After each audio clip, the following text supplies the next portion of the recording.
It's quite the storm we're having. Seems Fimbulwinter's here to stay. It will pass, though. All things do. In the meantime, how about a story while we warm by the fire? Odin's filthy spies. That old man sees more now than he did when he had both eyes. Ah, one of my favorites. It's a story of adventure. A father and son working together to overcome insurmountable odds, setting in motion the greatest war the 9 realms have ever seen. I'm getting a bit ahead of myself. Let's start from the beginning. There once was a god from a far-off land who settled in Midgard, disguised as a man. He started a new life, had a wife and a boy. They were happy together. In peace, they found joy. His wife passed away.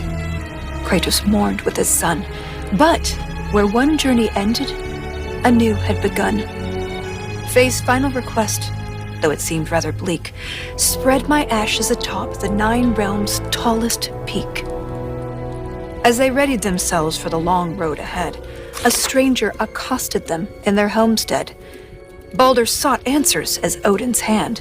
Kratos gave none to the Aesir firebrand. They made way for the mountains. Kratos taught the boy skills, keeping godhood a secret but training to kill. Gods were always in danger, this Kratos knew, but secrets, he'd learn, could harm the boy too. They found Mimir in a tree, punishment for his wrongs, so they lopped off his head, and they brought him along. Mimir held ancient wisdom and knew the lost god of war. He warned, "Tell the boy," but Kratos ignored. No, now hold on a minute. Is that all that's in there about me? Something to add? Actually, yes, I do. You see, Odin, in all of his dreadfully paranoid wisdom, trapped me in that bloody tree for perceived wrongs, and I led quite the colourful life before even meeting him.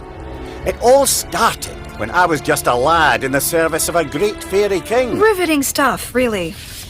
We'll have to get back to that later. No, don't turn the page. I wasn't finished.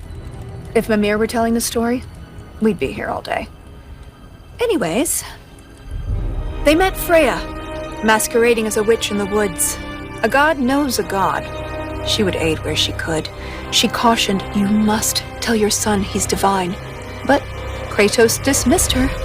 He'd regret this in time. On the road, Baldur's allies, Thor's sons, attacked. Something snapped in Atreus as he tried to fight back. The Aesir lost the battle, but Atreus fell too. Kratos rushed him to Freya. She would know what to do. Freya was disheartened with the father's neglect, but with the heart of Hell's troll, she could save his son yet. Kratos thundered through Helheim and slew the great troll. He had captured its heart, but in his, burned a hole.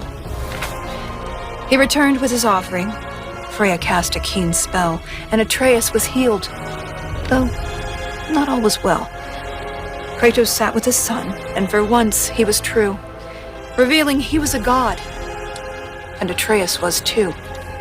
Delighted at first, it seemed all would go smoothly. Then arrogance followed and bent Atreus toward cruelty. With tensions flared, Baldur preyed on their discord, casting back into Helheim Kratos and his ward. In Helheim, they learned Freya caused Baldur's plight. His mother's ill-conceived curse robbed his life of all light. They emerged from the realm as they neared journey's end, but Baldur appeared and attacked once again. Atreus and Kratos were ready this time, stronger together with their power combined. Freya intervened on behalf of her son, begging Baldur's forgiveness for all that she'd done. Baldur strangled his mother. Kratos lunged with a snap. Baldur slumped. Freya wailed. And he died in her lap. Something changed in the world. Snow started to fall. The dawn of Fimbulwinter. The dusk of it all. Atreus asked, "Is this what it means to be gods? Killing our parents forever at odds?" "No!" Kratos bellowed as he dropped to one knee. we will be the gods that we choose to be. Finally, together, they reached the Great Peak, finding Jotunheim's temple, the giants' retreat. A prophetic mural showed the life they had led. The boy's mother was giant, they learned as they read. Atreus walked to the cliffside. Kratos eyed the wall slowly. Beneath the boy's picture, a name was etched. Loki. They scattered her ashes and watched as they lifted. Over rolling red hills, the wind danced, and it drifted.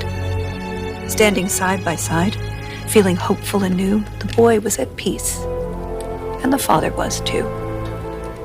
With their promise fulfilled, they returned to their home. They trained day after day, lest they'd reap what they'd sown. Atreus grew restless. Wary, Kratos remained. Ragnarok loomed as the great winter waned. Don't tell me you're thinking of stopping here. Things were just getting good. Well, I suppose we could go on a bit longer. An excellent idea. This is the most dramatic part. On second thought, perhaps we'd better cut it short. It seems that we're out of time. If you want to know how this story ends, I'm afraid you'll have to find out for yourself. Until then.